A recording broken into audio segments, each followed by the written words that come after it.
Hey everybody, in this video I'll be showing you the procedure to manage notification in Netflix.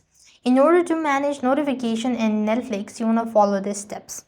First thing first, you want to open the app and go to My Netflix, or you just need to click on the menu bar in the lower right corner of your screen.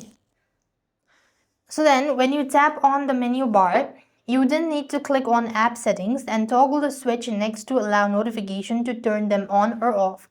And this is the way you could do it. And for email notification, you could sign into your Netflix on the web, go to the account page by hovering over your profile icon and click on the account button. After which you could just go and click on communication settings, and on the next screen you could choose manage email and toggle the category you want to receive email for, such as what you want to watch or recommendations. And likewise, if you don't want to do this, or if you think that this is a hectic way, and if you have a Netflix app installed to your device, long press the app, go to the app info section, and then you want to click on notification and just toggle the button for notification or turn it off.